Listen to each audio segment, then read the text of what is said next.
அண்மை செய்தி. கோவை ஈஷா யோகா மையத்தின் மீது எத்தனை வழக்குகள் நிலுவையில் உள்ளன என்று சென்னை உயர்நீதிமன்றம் கேள்வி எழுப்பியிருக்கிறது. கூடுதல் விவரங்களை வழங்குவதற்காக செய்தியாளர் கிருஷ்ணமூர்த்தி இணைப்பில் காத்திருக்கிறார். கிருஷ்ணமூர்த்தி, இந்த வழக்கு தொடர்பான தகவல்கள். வணக்கம்.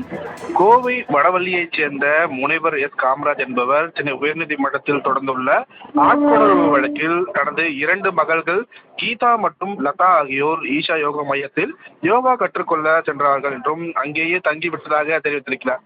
இது தொடர்பாக ஏற்கனவே ஆட்கொணர்வு வழக்கு ஒன்று தொடர்ந்த போது சென்னை உயர்நீதிமன்றம் கோவை மாவட்ட நீதிபதி ஆய்வு செய்து அதன் அறிக்கையை அளிக்குமாறு உத்தரவிட்ட அடிப்படையில் இருவரும் சில நாட்கள் வெளியிடத்தில் தங்கியிருக்க வேண்டும் என்றும் அதன் பின் அவர்களது மனநிலையை ஆய்வு செய்ய வேண்டும் என்று தெரிவித்துள்ளதாக சுட்டிக்காட்டப்பட்டிருந்தது.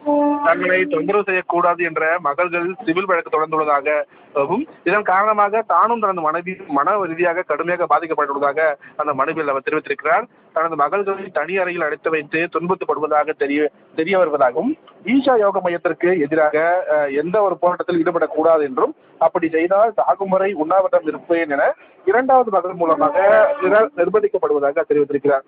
தனது மகள்கள் ஈஷா யோக மையத்திலிருந்து வெளிவந்தால் அவர்களை தொந்தரவு செய்ய மாட்டோம் என்றும் அவர்களுக்கென தனி இடத்தை கொடுத்து அவர்களுடைய தனிமை பாதுகாக்கப்படும் என்றும் மனுவில் தெரிவித்திருக்கிறார்.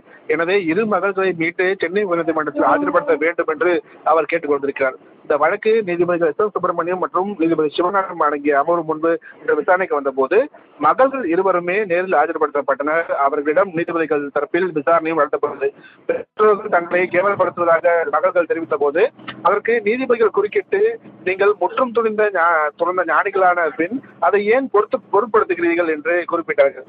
ஈஷா யோகா மைய நிறுவனம் ஜக்கி வாசுதேவ் தனது மகளுக்கு திருமணம் செய்து வைத்த புகைப்படத்தை பார்த்த நீதிபதிகள் மகளுக்கு திருமணம் செய்துவிட்டு இவர்களை சன்னியாசிகளை ஆக்குவது ஏன் எனவும் நீதிபதிகள் தரப்பில் கேள்வி எழுப்பப்பட்டிருக்கிறது.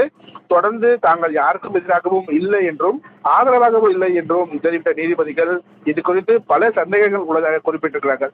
பின்னர் ஈஷா யோகா மையத்தின் மீது இதுவரை எத்தனை வழக்குகள் நிலுவையில் உள்ளது என்ற விவரத்தை வரும் 4ஆம் தேதி காவல்துறை சமர்ப்பிக்குமாறு நீதிபதிகள் உத்தரவிட்டிருக்கிறார்கள். சரவணன்,